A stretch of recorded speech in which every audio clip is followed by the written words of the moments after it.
पर नारी का बारे में इस तरह के शब्द बोलना, मैंने कहा ना, भारतीय जनता पार्टी भारतीय संस्कृति की पोषक है, जिसमें ये कहा जाता है कि यत्र नारी पूज्यन्ते रमन्ते तत्र देवता, या नारी का सम्मान जहाँ है संस्कृति का उत्थान वहाँ है, शक्ति की आराधना है। भारतीय संस्कृति में तो हर चीज़ में नारी को ही प्रमुखता दी है। पैसा चाहिए लक्ष्मी जी के पास जाओ, विद्या चाहिए सरस्वती जी के पास जाओ, ताकत चाहिए दुर्गा जी के पास जाओ। उस समाज में कम से कम इतने लंबे समय तक रहा व्यक्ति घुमा फिरा के खेद और ये कर रहा है कि जनता छोड़ेगी नहीं। 3 तारीख को आप देखना, हमारे ग्वालियर चंबल की जनता भूखा तो रह सकती है पर असम्मान बर्दाश्त नहीं करती। सम्मान के लिए जीने वाला क्षेत्र है ग्वालियर चंबल क्षेत्र।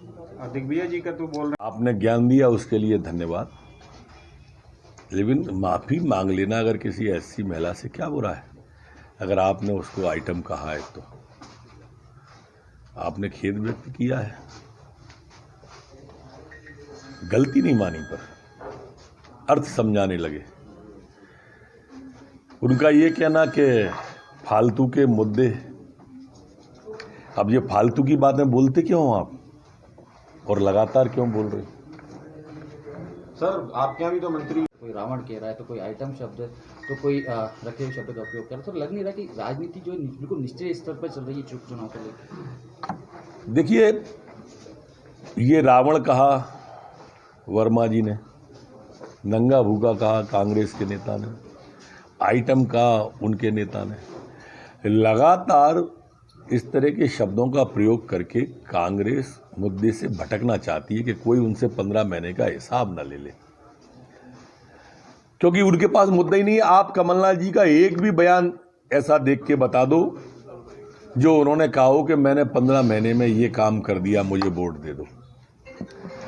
हमारे को गाली दे के वोट मांगना चाह रहे हैं, जहां जा रहे हैं वहां हमको गाली दे रहे हैं।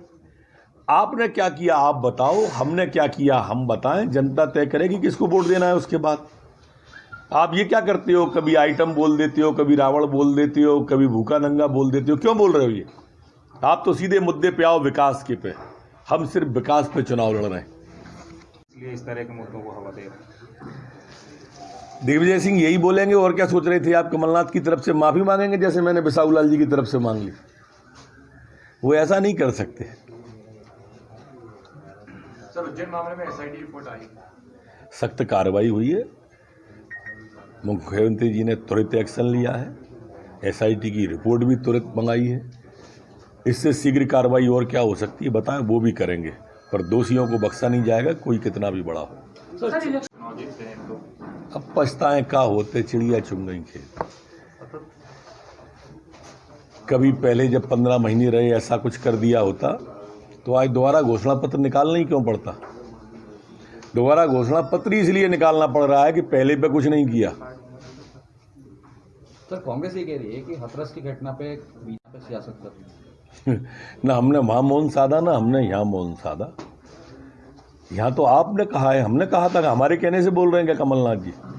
अगर बोलते हो तो बताएं, फिर हम उनको सही मार्ग भी बताएंगे। ये लाखों की जो राशि बढ़ाई है प्रत्याशियों के खर्च में चुनाव खर्च में, ताकि कोविड खर्च वगैरह निकाला जाए।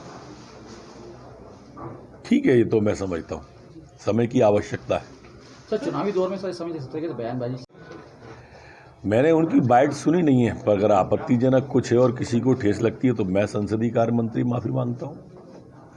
कांग्रेस लगातार घोषणाएं कर रही है, पेंशन की राशि